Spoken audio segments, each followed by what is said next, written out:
ketemu lagi dengan aku Renia di program persembahan untuk Bunda hanya di Mata Milenial Indonesia TV, Matanya Indonesia. Bunda cerdas, keluarga bahagia. Bunda, hari ini aku mau membahas tentang kehamilan saat pandemi COVID-19. Sebetulnya kehamilan di masa pandemi ini tuh nggak dilarang, tapi sebaiknya direncanakan dengan sebaik mungkin.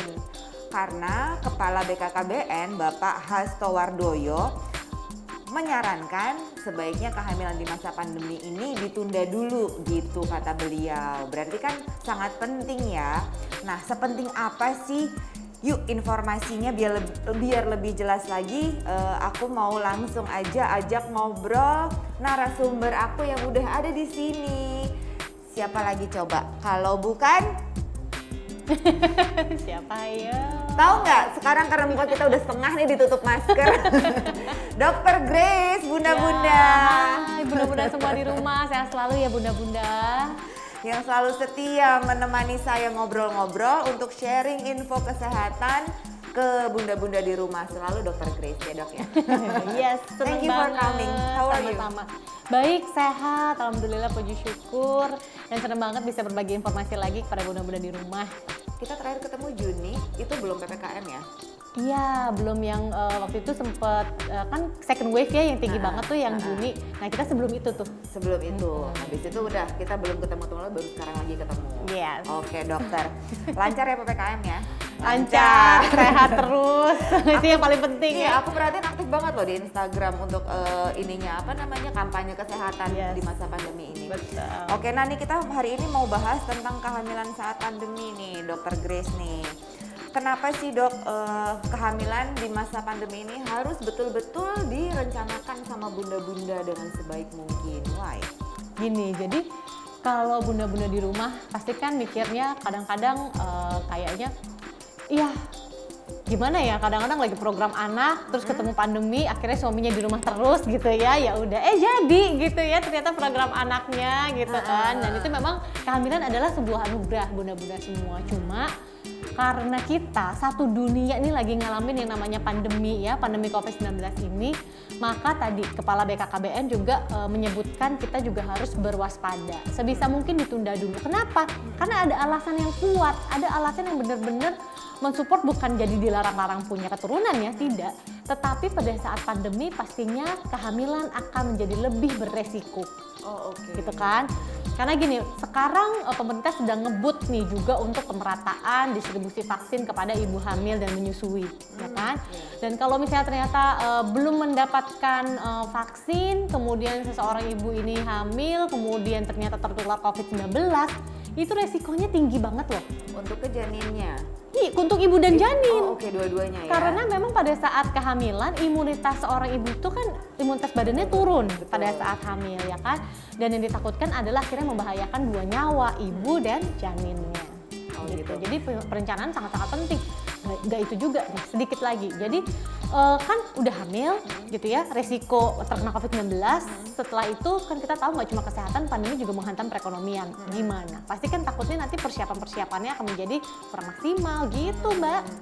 Nah kalau kita bicara mempersiapkan kehamilan ini ya gitu. Kalau ditunda, dihimbau jangan dulu gitu. Tapi seandainya nih mereka tetap mau kepengen hamil. Nah perencanaan seperti apa sih dok yang harus betul-betul dipersiapkan sama ayah dan bunda, nih, terutama bundanya?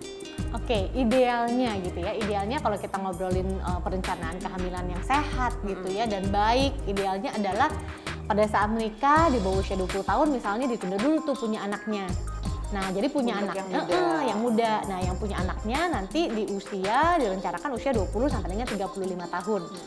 Nah, pada saat memang di fase 20 sampai 35 tahun itu juga pada saat program punya anak jangan kedeketan. Jadi idealnya adalah 2 sampai 4 tahun. Gitu setiap anak ya. Nah, memang kan 2 itu akan jauh lebih bagus ya gitu, akan lebih baik lah gitu. Nah, kemudian setelah 35 tahun itu sudah stop punya anak. idealnya seperti itu. Jadi Idealnya persiapan begitu. secara usia ya, secara physically adalah seperti itu. Kemudian kontrasepsinya bagaimana ya, disesuaikan dengan usianya. Misalnya kalau masih muda di bawah 20 tahun ya misalnya bisa dengan pil KB, pakai IUD ya. Kemudian bisa suntik, implan dan sebagainya, disesuaikan juga. Nah kalau sudah di atas 35 tahun, sudah nggak mau punya anak lagi, bisa vasektomi, tubektomi, bisa lakukan IUD, pokoknya banyak hal bisa dicari solusinya gitu, supaya tetap prosesnya punya anak di usia 20 sampai dengan 35 tahun, ceritanya gitu. Nah itu persiapan fisik. Kalau persiapan yang lainnya juga penting, contohnya apa? Persiapan psikologis. Menjadi seorang ibu itu kan nggak gampang ya, nggak, maksudnya dalam arti nggak cuma hanya lucu-lucu punya anak, punya baby yang gemesin, kemudian punya anak balita yang gemes-gemes, yang lucu dan pintar buat punya anak, tapi kan tidak sesimpel itu. Ada persiapan harus secara perekonomian harus kuat, karena sudah fakta gitu ya, kita lihat di sekitar kita memang kesehatan finansial di dalam keluarga sangat-sangat mempengaruhi kesehatan secara psikologis juga, Terutama di apalagi di masa pandemi ini seperti sekarang gitu. ini, ya. Jadi tadi fisik, kemudian kesiapan perekonomian, kesiapan mentalnya juga. Nah itu memang faktor-faktor yang harus dipikirkan matang-matang. Contoh nih, benerannya gitu ya. Sebelum punya anak kan pasti cek dulu dong ke dokter. Gimana nih kesehatan rahimnya, kesehatan ibunya. Betul. Gitu kan. Kemudian prioritas juga untuk lihat antenatalnya apakah memang baik atau tidak, ada infeksi torch atau tidak gitu kan, ada infeksi yang mengganggu kehamilan atau tidak. Setelah itu pada saat hamil ada vitaminnya, pemeriksaan berkala setiap bulannya, belum USG-nya, belum suplemennya, belum makanan-makanan juga nutrisinya kan nggak boleh sembarangan, itu kan juga biaya ya. Setelah itu melahirkan disiapin juga normal berapa, kalau sesar terpaksa sesar berapa biayanya, belum lagi nanti anaknya vaksin.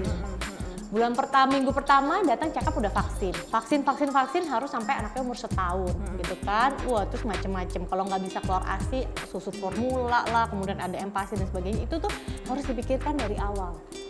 Nggak bisa misalnya karena ya udah kadung jadi gitu anaknya, tapi nggak punya persiapan, itu akan menjadi bukannya membawa akan menjadi kepikiran nanti anak saya makannya gimana ya, gizinya gimana, akhirnya gizi stunting lagi, balik lagi kita ke kasus yang gizi stunting Indonesia.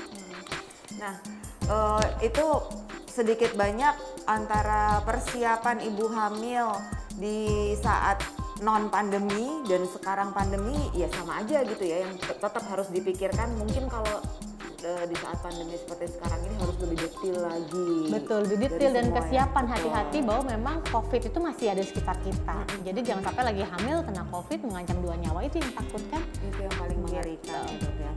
Nah, dokter bilang yang ditakutkan COVID yang menyerang ibu yang hamil. Nah, pengaruhnya langsung virus COVID kepada ibu hamil nih apa sih, Dok? Dari segi kesehatannya? Ya sudah pasti, karena ibu hamil itu kan imunitasnya turun ya. Jadi kalau terkena infeksi virus, misalnya kita ngomongin pandemi COVID-19, itu kan berarti bisa mengancam. Kalau emang ternyata fisiknya imunnya cukup baik, maka gejalanya akan gejala ringan saja. Tapi ternyata apabila seorang ibu ini imunitasnya mungkin turun ya, terus kemudian kecapean, kemudian ada stres, ada komorbid juga misalnya, maka akhirnya COVID ini bisa berkembang menjadi lebih berat gitu ya, dan akhirnya tadi bisa membuat kelahiran prematur, bisa mengancam nyawa ibu dan janin. Nah itu yang membahayakan. Tapi ada pengaruhnya nggak? Berpengaruh ke perkembangannya janin sendiri di dalam perut ibunya gitu, kayak virus-virus torch gitu. Ada ininya nggak sih, Dok? Ada seperti itunya nggak sih efek COVID ini ke janin dalam perut? Sampai saat ini kan penelitian masih terus berjalan ya, bahkan di Amerika pun masih terus berjalan. Tapi sampai saat ini juga tidak ada yang menunjukkan kalau infeksi corona itu menyebabkan kelainan pada janinnya. Gitu. Paling hanya mengganggu tadi jadi prematur, atau kemudian ibunya menjadi lebih keparahan, akhirnya tidak selamat juga janinnya gitu kan, karena ibunya juga sudah dalam kondisi yang kritis seperti itu. Ya udah, bunda-bunda, kita masih bakalan ngobrol panjang lebar nih tentang kehamilan di saat pandemi COVID. Nanti kita akan lanjut lagi ngobrol-ngobrol kita sama Dokter Grace di segmen kita yang kedua. So bunda-bunda sabar, tunggu kita berdua balik lagi. Jangan kemana-mana ya.